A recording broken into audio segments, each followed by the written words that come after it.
దేశీయ స్టాక్ మార్కెట్లు లాభాల్లో ప్రారంభమయ్యాయి. సెన్సెక్స్, నిఫ్టీ లాభాల్లో ట్రేడ్ అవుతున్నాయి. SBI life insurance, IEX, ICICI Prudential షేర్లు లాభాల్లో ట్రేడ్ అవుతున్నాయి. Axis bank, ACC, tech Mahindra షేర్లు నష్టాల్లో కొనసాగుతున్నాయి. ఇక ఓవరాల్ గా ఈ రోజు మార్కెట్ కి సంబంధించి పూర్తి విశ్లేషణ తెలియజేయడానికి ప్రముఖ బిజినెస్ అనలిస్ట్ వివికే ప్రసాద్ గారు అలాగే రాజేంద్ర గారు ఉన్నారు.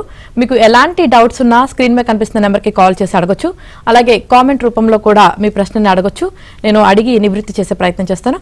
ప్రస్తుతం అయితే వివికే ప్రసాద్ గారు, రాజేంద్ర గారు ఉన్నారు. వాళ్ళతో మాట్లాడదాం. సార్, గుడ్ మార్నింగ్ అండి ఇద్దరికి. గుడ్ మార్నింగ్ సార్, మనం చూసుకున్నట్లయితే ముందుగా రాజేంద్ర గారు మీరు చెప్పండి, గత కొన్ని రోజులుగా మన మార్కెట్లు గ్లోబల్ మార్కెట్ల ప్రభావానికి స్పందించకుండా కన్సాలిడేషన్ లో ఉన్నాయి. ఇలాంటి పరిస్థితుల్లో నిఫ్టీ, బ్యాంక్ నిఫ్టీ దిశ ఏమిటండి? డైరెక్షన్ అయితే చాలా పాజిటివ్ గా ఉందండి. సో మీరు అన్నట్టు మన గ్లోబల్ మార్కెట్ రియాక్షన్స్ ఎక్కువ లేవు. సో డౌ జోన్స్ 1000 పాయింట్స్ పడినా కూడా మనం ఇన్ఫాక్ట్ 300-400 పాయింట్స్ పెరిగాం. అండ్ డౌ జోన్స్ 500 పాయింట్స్ పడినా కూడా మనం ఎక్కువ రియాక్ట్ అవ్వట్లేదు. సో ఓన్లీ థింగ్ అంటే కన్సాలిడేషన్ వెళ్ళే ఛాన్సెస్ ఎక్కువ ఉంటుంది ఈ స్టేజ్ లో. ఎందుకంటే 21,740 నుంచి ఆల్మోస్ట్ 23,600, క్లోజ్ టు 2,200 పాయింట్స్ పెరిగినాక డెఫినెట్లీ ఒక కన్సాలిడేషన్ అనేది ఉండే ఛాన్సెస్ ఎక్కువ ఉంటుంది.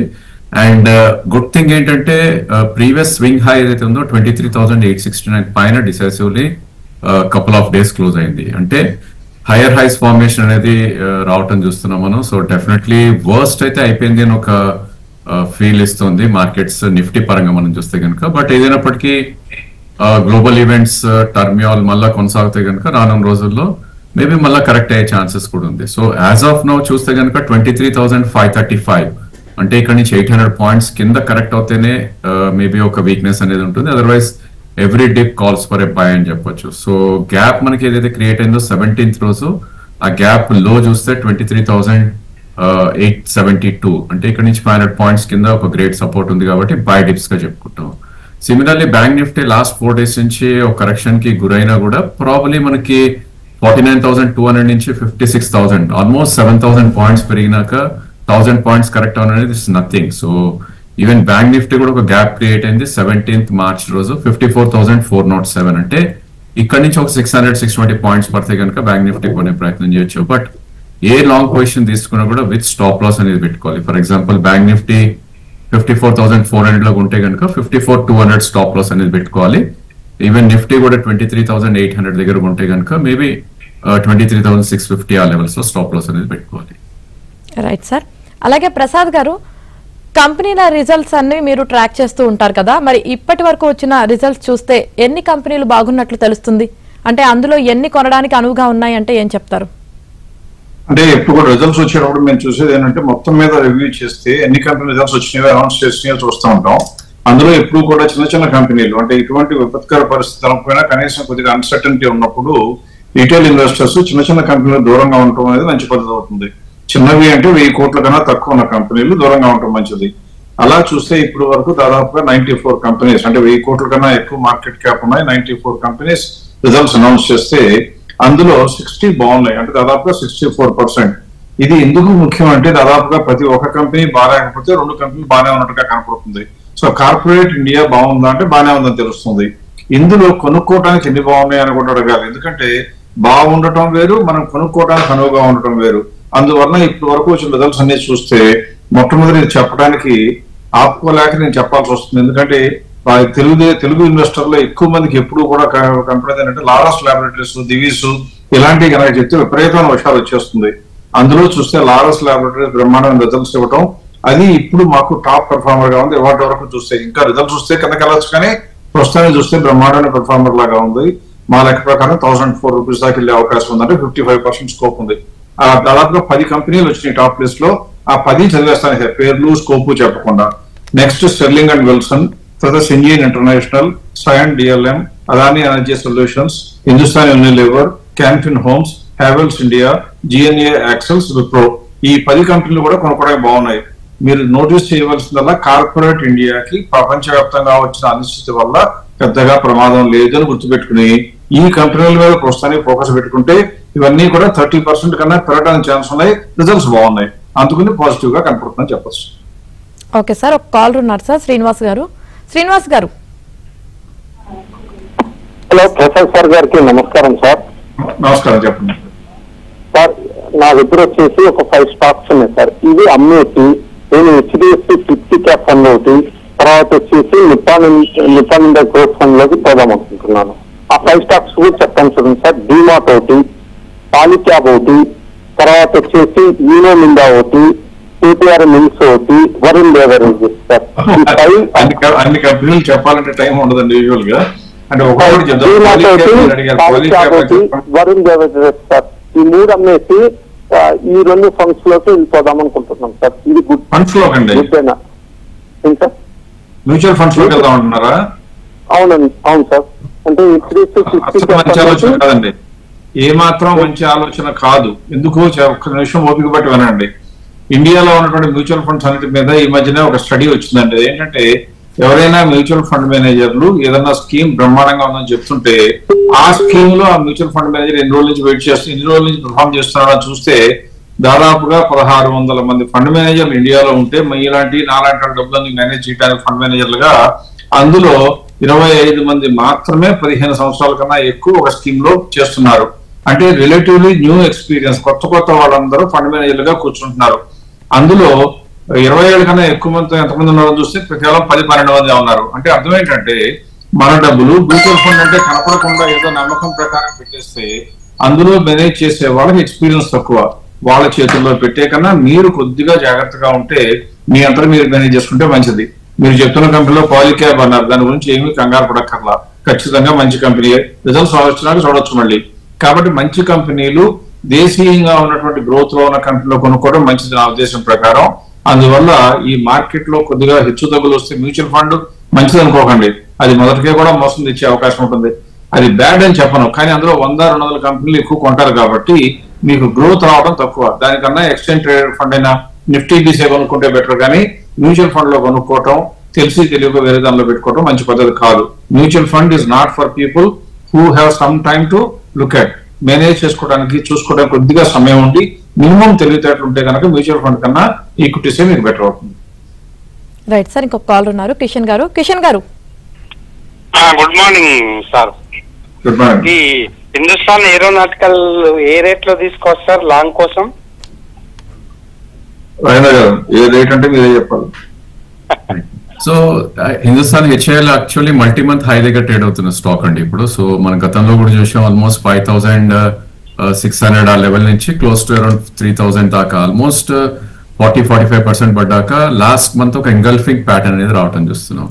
So not to miss out, immediately మీరు ఒక 50% you should buy 53 current price 4265 దగ్గర ఉంది.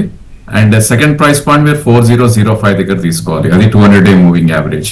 ఎందుకంటే ఒకవేళ ఈ అప్ మూవ్ కొనసాగింది అంటే కనుక చాలా ఫాస్ట్ గా 4700 మేబీ విత్ ఇన్ 1.5 month కూడా అయ్యే ఛాన్సెస్ కనిపిస్తుంది. సో ఇన్వెస్ట్మెంట్ కోసం అయితే up to 4000 you should try to by. ఒకవేళ ట్రేడింగ్ స్టాప్ పెట్టుకోవాలి అంటే కనుక 3820 కింద స్టాప్ లాస్ కూడా. కాల్ ఉన్నారండి, కాల్ తీసుకుందాం. అమర్ గారు గుడ్ మార్నింగ్ అండి. గుడ్ మార్నింగ్ అండి. రాజేంద్ర గారు ఉన్నారు, అలాగే వివికే ప్రసాద్ గారు ఉన్నారు. మీ డౌట్ ఏంటో అడగండి. గుడ్ మార్నింగ్ అండి. నేను రీసెంట్ గా లోదా డెవలపర్స్ ఎన్ఎస్సిఎల్ వాబాకి తీసుకున్నానండి. వాటి స్టేటస్ అనుకున్నాను చేశానండి.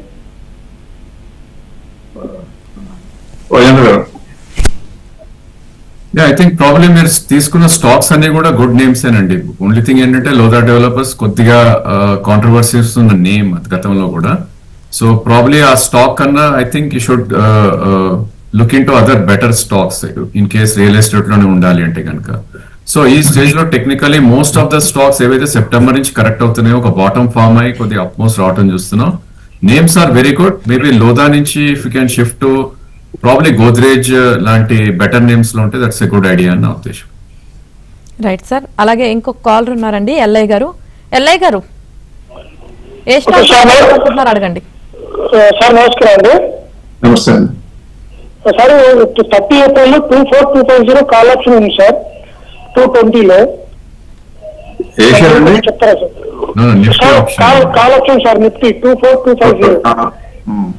Definitely it's not a great idea అండి ఈ స్టేజ్ లో. ఎందుకంటే మనందరు తెలుసు లాస్ట్ 10 సెషన్స్ లోనే ఆల్మోస్ట్ లాస్ట్ 20 days లో పెరిగినప్పటికీ 12 సెషన్స్ లో ఆల్మోస్ట్ 2200 పాయింట్స్ పెరిగినాక మీరు కాల్ ఆప్షన్ తీసుకోవడం అనేది not at all a good idea. So ఒకవేళ మీకు నిఫ్టీ అప్ సైడ్ ఒకవేళ వెళ్ళినా చూసినా కూడా ఐ థింక్ 24,300 దగ్గరే ఒక మేజర్ రెసిస్టెన్స్ ఉంది. ఇన్ఫాక్ట్ ఈ రోజు 365 హై అయినా కూడా ఎక్స్టెండింగ్ టాప్స్ అవుతుంది. సో డెఫినెట్లీ నా ఉద్దేశంలో you should try to exit and immediately. Okay, ఒకవేళ నిజంగా మార్కెట్ మేలో ఒక 500 పాయింట్స్ పెరిగిన కూడా you will only mess the opportunity. But thing ఏంటంటే ఇక్కడ నుంచి రిస్క్ రివార్డ్ అస్సలు ఫేవరబుల్ గా లేదు. సో 23,800 వస్తేనే లాంగ్ పొజిషన్స్ తీసుకోవాలని మనం ఇందుకు కూడా చెప్పడం జరిగింది. సో మీరు టాప్ లో ఉన్నప్పుడు definitely there would be lot of pain and losses చేసే ఛాన్స్ ఎక్కువ ఉంది. కాబట్టి ఐ థింక్ మీరు ఎగ్జిట్ అవ్వమని నా సజెషన్. రైట్ సార్, ఇంకొక కాలర్ ఉన్నారు. చిన్న గారు ఏ స్టాక్ గురించి తెలుసుకోవాలనుకుంటున్నారు అడగండి. మళ్ళీ ఒకసారి చెప్పరా అండి? అడిగారండి. రైట్. సో ఈ స్టాక్ కూడా probably I think one of the great performer అనాలి. రీజన్ ఏంటంటే మళ్ళా ఒక న్యూ హై రావటం చేసాం. సో సెప్టెంబర్ లో ఈ స్టాక్ అరౌండ్ 150, 120, 130 టాప్ అవుట్ అవటం చేసాం. అండ్ దాని తర్వాత 83 దాకా కూడా లో రావటం చేసాం. బట్ అగైన్ లాస్ట్ 1.5 month లో ఒక బిగ్ అప్ మూవ్ రావటం చేసాం. ఆ ర్యాలీ 149 దాకా వెళ్ళటం చేసాం. ఒకవేళ మీరు ఆ స్టాక్ హోల్డ్ చేస్తే కనుక ఇట్స్ ఎ హోల్డ్ అని అంటానండి. ఎందుకంటే ఈవెన్చువల్లీ ఇది previous all time high break అయింది 130 అనుకుంటే కనుక ప్రాబ్లీ 180, 190 దాకా అప్ సైడ్ పొటెన్షియల్ ఉంది. సో ఇక్కడ నుంచి కరెక్ట్ అవుతుందా? డెఫినెట్లీ అయ్యే ఛాన్స్ ఉంది. రీజన్ ఏంటంటే 90 నుంచి 140, 150 almost 60 rupees without major correction పెరగటం చేసాం లాస్ట్ 20 సెషన్స్ లోనే. సో ఒకవేళ మార్కెట్ కరెక్ట్ అవుతే కనుక ఇది కూడా 120 వరకు కూడా డౌన్ సైడ్ వచ్చే ఛాన్స్ ఉంది. మీ దగ్గర ఉన్న పొజిషన్ హోల్డ్ చేయొచ్చు డెఫినెట్ గా. లో కొనుంటే, హైలో కొనుంటే మాత్రం కొద్దిగా కేర్ఫుల్ గా ఉండాలి. అండ్ ఒకవేళ మీకు లాంగ్ టర్మ్ కోసం అయితే కనుక అరౌండ్ 120 ఆ లెవెల్లో ఫర్దర్ గా యాడ్ కూడా చేయొచ్చు. Paradip phosphates. Right sir, Vijayawada నుంచి నందిని గారు కాల్ చేశారు. నందిని గారు నమస్తే అండి. నమస్తే అండి, మీ డౌట్ ఏంటో అడగండి. ఓకేనండి, నా దగ్గర హెచ్ఏఎల్ ఉందండి. నేను షార్ట్ టర్మ్ కి తీసుకున్నాను ట్రేడ్ చేయడానికి. సో దాని సపోర్ట్ పాయింట్స్ ఏమైనా చెప్పగలరా అండి? అంటే లైక్ ఎక్కడెక్కడ సపోర్ట్ పాయింట్స్ ఉన్నాయి అనేది. ఐ థింక్ హెచ్ఐఎల్ కదండి అడిగింది మీరు? హిందుస్థాన్ యా, ఐ థింక్ ఇంతకు ముందు కూడా మనం చెప్పడం జరిగింది. బట్ ప్రాబ్లీ ఐ థింక్ ఈ స్టేజ్ లో సపోర్ట్ పాయింట్ అనేది ఇమీడియట్ సపోర్ట్ అంటే 20-day మూవింగ్ యావరేజ్ తీసుకోవాలండి, విచ్ ఇస్ 4134. అండ్ ఎస్పెషల్లీ మీరు షార్ట్ టర్మ్ కోసం ఉన్నారు కాబట్టి స్టాప్ లాస్ కూడా చాలా చాలా important. And probably previous swing high అంటే 1st April రోజు వచ్చిన హై చూస్తే కనుక 4,444. సో అది రెసిస్టెన్స్ ఉంటుంది. ఆ లెవెల్ వస్తే కనుక స్టాప్ లాస్ ట్రైల్ చేసుకుని డెఫినెట్లీ రన్ చేయొచ్చు. బట్ ఇమీడియట్ సపోర్ట్ అనేది 4,134 దగ్గర ఉంది. And second support 4005. ఈ రెండు కూడా 20-day and 200-day moving average simultaneous గా. అండ్ అప్సైడ్ రెసిస్టెన్స్ 444 దాటింది అంటే కనుక మేబీ 4,755 దాకా అప్సైడ్ వెళ్ళే ఛాన్స్ కనిపిస్తుంది. Right sir. అలాగే ప్రసాద్ గారు, ఇంటర్నేషనల్ ట్రేడ్ లో ఉన్న అనిశ్చితి నేపథ్యంలో దేశీయంగానే వ్యాపారం చేసుకునే సంస్థలు కొనుక్కోవడం మంచిది అనిపిస్తుంది. మరి ఆ రకంగా చూస్తే ట్రంప్ చర్యల వల్ల వచ్చిన అనిశ్చితి నుండి బయటపడి భారతదేశంలో ఏ సెక్టార్లు మెరుగుపడవచ్చు అనిపిస్తుంది? మెరుగుపడవచ్చు అనే కన్నా మెరుగుపడిన స్టాక్స్ చూద్దాం ఒకసారి. ఉదాహరణకి మనకి ఎప్పుడు కూడా ఎక్స్పోర్ట్స్ తో సంబంధం లేకుండా అమెరికాకి ఎక్స్పోర్ట్ చేయకుండా కనుక ఉన్నట్లయితే మనకు వచ్చే నష్టం కానీ ఇబ్బంది కానీ ఎప్పుడు ఉండదు. అందువల్ల మనం ఖచ్చితంగా చెప్పగలిగింది కొన్ని ఇండస్ట్రీస్ చెప్పాలి. ఫర్ ఎగ్జాంపుల్ మొట్టమొదటి నేను చెప్పేది ఏం చేస్తానంటే 4th April 2nd ఆయన లిబరేషన్ డే అని పెట్టి టారిఫ్ అంతా గోలగోల చేసింది ఆ రోజున. ఆ రోజు నుంచి కనుక మనం ఒకసారి చూడడానికి ప్రయత్నిస్తే అసెట్ మేనేజ్మెంట్ ఇండస్ట్రీ ఎన్నో దాదాపుగా 6-7 నెలలుగా మనం చెప్తూ వస్తున్నాయి అన్నమాట. ఇవి ఇండియాలో ఇన్వెస్ట్మెంట్స్ పెరుగుతున్నాయి కాబట్టి దీనికి బ్రహ్మాండ స్కోప్ ఉంటుందని చెప్పాం. అందులో కనుక చూసినట్లయితే మిగతా కంపెనీలన్నీ వదిలేస్తే ఇండెక్స్ మాత్రం చూస్తే అప్పుడు నుంచి నిన్నటి ఈవినింగ్ వరకు 3.92% పెరిగితే, ఇదే సమయంలో ఇది ఎంత పెరిగిందంటే అసెట్ మేనేజ్మెంట్ ఇండస్ట్రీలో గ్రూప్ అన్ని కలిపి కూడా 9%. అందులో SBFC ఫైనాన్స్ అయితే 15, నిప్పన్ లైఫ్ అయితే 12.9, అలాగే HDFC అయితే 11.58 పెరిగినాయి. ఇంకా మిగతా కూడా పెరిగినాయి. అంటే అర్థం ఏంటంటే అసెట్ మేనేజ్మెంట్ ఇండస్ట్రీకి బ్రహ్మాండమైన ఛాన్స్ ఉందని అర్థమైంది.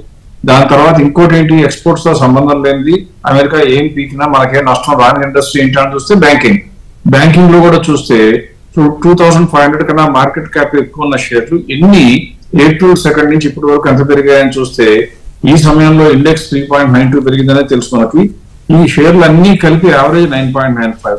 అందులో కొన్ని చూస్తే చూడండి, ఉజ్జీవన్ స్మాల్ ఫైనాన్స్ అయితే 30%, జనరల్ స్మాల్ ఫైనాన్స్ అయితే 27%, Equitas 25%, IDFC 18%, IndusInd bank 16%, RBL bank, అన్ని బ్యాంకులు మొత్తం బ్రహ్మాండంగా పెరిగినాయి. సో ఇది కూడా ఇన్సూర్ అయిపోయినట్టే, వాళ్ళతో ఇబ్బంది లేదు.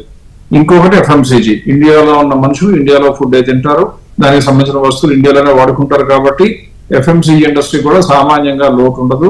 పైగా మనకి ఈ మధ్యన బడ్జెట్ లో కన్సెషన్ వచ్చింది కాబట్టి అది లాభమే. అవి కూడా చూస్తే అన్ని కంపెనీలు చూస్తే 6.8%, చాలా కంపెనీలు ఉన్నాయి అందులో మీకు స్క్రీన్ మీద లిస్ట్ కనబడుతుంది. నిఫ్టీ 3.92% పెడితే ఎఫ్ఎంసీజీ ఇండస్ట్రీ 6.8.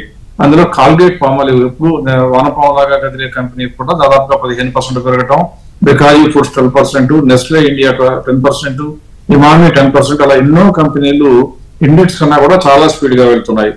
ఇంకా ఆఖరిగా ఇంకొకటి చూడాలంటే ఫైనాన్స్ ఇండస్ట్రీస్ కూడా, బ్యాంకింగ్ ఫైనాన్స్ ఒకే కోవలోకి వస్తాయి కాబట్టి ఇవి కూడా 6%. ఇందులో కూడా home first finance, IU small finance, Motilal Oswal financial, choice interest ఇవన్నీ చూస్తే 15-20% అవలోకగా పెరిగిపోతున్నాయి. అంటే ఇన్వెస్టర్లు ఏం చేయాలంటే ఏదైనా డెవలప్మెంట్ జరిగినప్పుడు ఆ డెవలప్మెంట్ ఏ ఇండస్ట్రీకి దెబ్బ తగలదో చూస్తే ఎప్పుడు కూడా ప్రజల్లో ఉండే మనీ ఏం చేస్తారంటే భయం వేసిన ఇండస్ట్రీ నుంచి దూకి బయటకి వెంటనే మంచి కంపెనీలకి సేఫ్ ఇండస్ట్రీలోకి వెళ్ళిపోతారు. అందువల్ల రీఇన్వెస్ట్మెంట్ జరిగినప్పుడు ఇటువంటి కంపెనీలు పెరుగుతూ ఉంటాయి.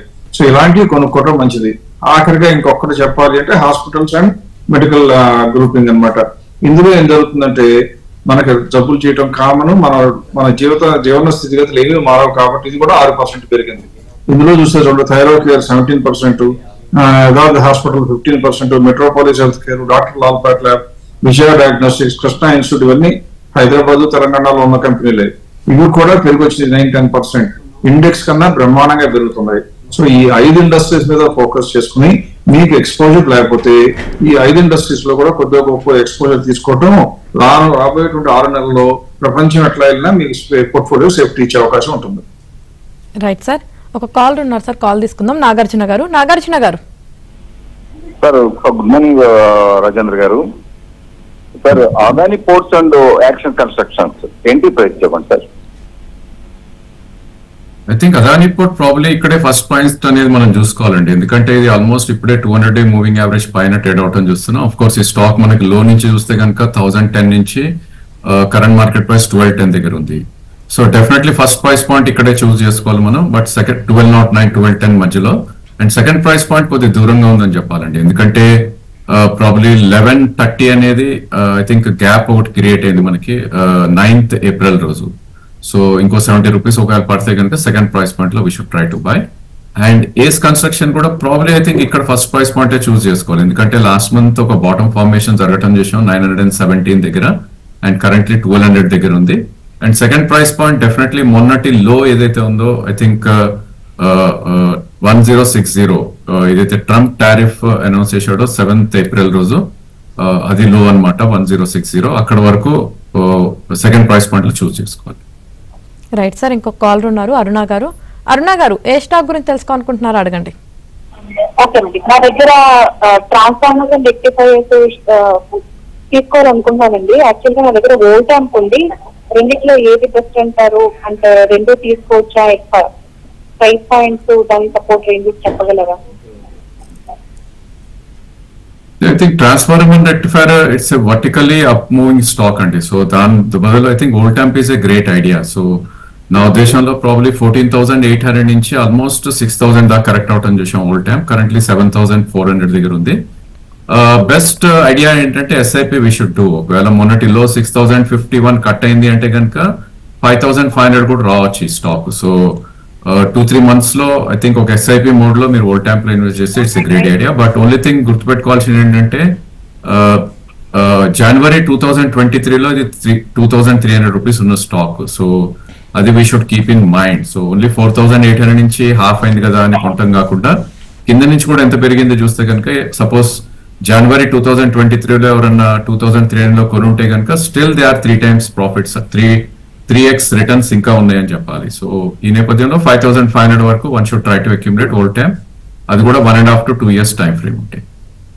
రైట్ సార్, అలాగే వేణుగోపాల్ గారు అడుగుతున్నారండి, గ్రీన్ పవర్ ప్రెసెంట్ ఉన్న ప్రైస్ లో కొనొచ్చా అని అడుగుతున్నారండి. I think most of the names power sector లో మంచి రియాక్షన్ రావటం చూసాం. దాని తర్వాత పుల్ బ్యాక్స్ కూడా రావటం చూసాం. సో ఈ నేపథ్యంలో గ్రీన్ పవర్ కూడా సిమిలర్ చార్ట్ కనిపిస్తుంది. But it's a penny stock, అది మనం గుర్తుంచుకోవాలి. సో 30 రూపీస్ నుంచి almost it came to 11 rupees and 10 rupees 78 పైసా 2023 లో. ఇలాంటి స్టాక్స్ ని అవాయిడ్ చేస్తే ఇట్స్ ఎ గ్రేట్ ఐడియా. లేదు కంపల్సరీ బై అంటే కనుక 10 రూపీస్ కింద స్టాప్ లాస్ పెట్టుకుని కొనాలి. As a trading bat, investment కి అయితే అసలు పనికిరాదని అనిపిస్తుంది యాజ్ పర్ చార్ట్స్. అండ్ 1580 నుంచి మేబీ 1640 మధ్యలో ప్రాఫిట్ కూడా అంతే ఫాస్ట్ గా బుక్ చేసుకోవాలి. రైట్ సార్, అలాగే ఇంకొక కాలర్ ఉన్నారు విజయనగరం నుంచి సూర్యారావు గారు. సూర్యారావు గారు నమస్తే మేడం. నమస్తే అండి. వివేక్ అలాగే రాజేంద్ర గారు అడగండి. కానిస్టేబుల్ అండి 2018లో 32 లక్షలు స్టాక్ మార్కెట్ ఎస్బీఐ బ్యాంక్ ద్వారా పెట్టాను. హలో, టీవీ వాల్యూమ్ మ్యూట్ లో పెట్టి అడగండి అండి డైరెక్ట్ గా. 2018లో స్టాక్ మార్కెట్ లో 32 లక్షలు పెట్టానమ్మా. ఎవరి 3 months కి డివిడెండ్ పెట్టుకున్నాం 60,000కి. ఓకే అండి, చెప్పండి అది ఉంచమంటారా లేకపోతే ఏమైనా అమ్మించుకోమంటారా అని. హలో, మీరు చెప్పింది స్టాక్ మార్కెట్ లో పెట్టారంటే ఎందులో పెట్టారండి? 2018లో సార్. 2018 కనపడుతుంది కానీ ఏ స్టాక్ లో పెట్టారండి? ఎస్బీఐ అమ్మా, ఎస్బీఐ పెట్టారా? ఒకటి ఫస్ట్ మీరు చేస్తున్న పెద్ద పొరపాటు ఏంటంటే ఒకే కంపెనీలో అంతంత డబ్బులు ఎప్పుడు పెట్టుకోకూడదు. ఎంత ఇష్టమైన కంపెనీ అయినా ఎంత గొప్ప కంపెనీ అయినా మీకున్న 38 లక్షల్లో మాక్సిమం 38 లక్షలు ఉంటాయంటే 8 లక్షల కన్నా ఒక సెక్టర్ లో వెళ్ళకూడదు. అది మొట్టమొదటి మీరు చేసిన పొరపాటు. ఇప్పుడైనా కనీసం ఎస్బీఐ బాగుంది, ఇంకా పెరిగే అవకాశాలు విపరీతంగా ఉన్నాయి, అయినా కూడా అన్ని అందులో ఉంచుకోవడం తప్పు. కాబట్టి నా ఉద్దేశం ప్రకారం ఉన్న దానిలో 75% అన్నా తీసి ఇప్పుడు రిజల్ట్స్ వస్తున్నాయి కాబట్టి కొద్దిగా వెయిట్ చేసి రిజల్ట్స్ వచ్చినప్పుడు మంచి కంపెనీలు చెప్తానే ఉంటాం కాబట్టి వేరే సెక్టర్ లోకి వెళ్ళడం మంచిది. అలా కాకుండా కనుక ఒకే కంపెనీలో ఉంచుకుంటే రేపు బ్యాంకింగ్ సెక్టర్ పొరపాటున నెగిటివ్ ఇంపాక్ట్ వస్తే మీ పోర్ట్ఫోలియో మొత్తం కరిగిపోతుంది. So never ever do that. Retail investors పొరపాటు కూడా చేయకూడదు పని. రైట్ సార్, అలాగే ఇప్పుడు మనం చూసుకున్నట్లయితే స్టాక్ మార్కెట్లు లాభాల్లోకి వెళ్ళి మళ్ళీ ప్రెసెంట్ అయితే నష్టాల్లోకి వచ్చాయి. అసలు ఈ రోజు మార్కెట్స్ ఎలా ఉండే అవకాశం ఉంది? లాస్ట్ 2 days లో ఒక బేరిష్ బార్స్ అయితే వచ్చాయండి. సో మనం డోజీ బార్స్ అంటాం క్యాండిల్స్ చూస్తే కనుక ఒక మేజర్ అప్ మూవ్ అవటం చూస్తున్నాం. ఇన్ఫాక్ట్ ఒక టాప్ అవుట్ అనేది 22nd April రోజే అయింది 22,242 అండ్ లాస్ట్ 3 days ఏదైతే పెరిగి 23,360 ఒక 120 పాయింట్స్ పెరిగిందో ఇవన్నీ ఎక్స్టెన్షన్స్ అవుతున్నాయి.